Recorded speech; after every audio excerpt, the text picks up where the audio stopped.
Frankenstein Project, Chapter 10. In rereading Frankenstein and reviewing what I wanted to do for this project, in Chapter 10 in particular, the confrontation between Frankenstein and his creation, I found that the creature's phrasing really felt like a creator's prayer to Frankenstein, only with a dark, angry, resentful tone.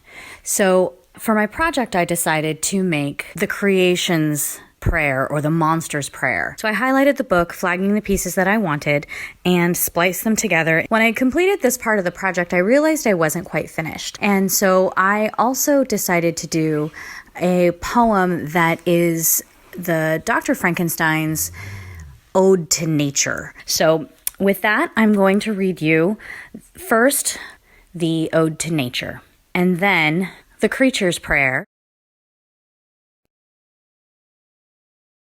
The solemn silence of this glorious presence chamber of imperial nature, broken only by the brawling waves or the falling of some avalanche, though the silent workings of immutable law was ever rent and torn as if it was a plaything in their hands.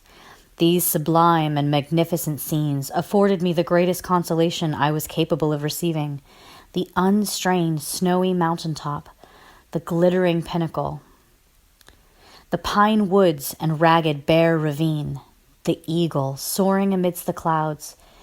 They had all gathered round me and bade me be at peace.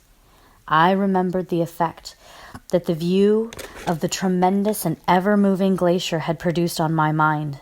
It had filled me with a sublime ecstasy that gave wings to the soul and allowed it to soar from the obscure world to light and joy. My heart, which was before sorrowful, now swelled with something like joy. And I will be even mild and docile to my natural lord and king.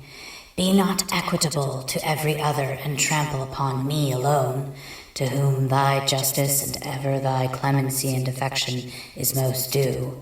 You, my creator, abhor me. What hope can I gather from your fellow creatures who owe me nothing? They spurn and hate me. Shall I then not hate them who abhor me?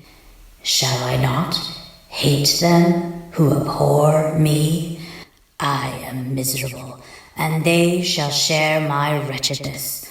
Deliver them from an evil which thousands of others shall be swallowed up in the whirlwinds of its rage.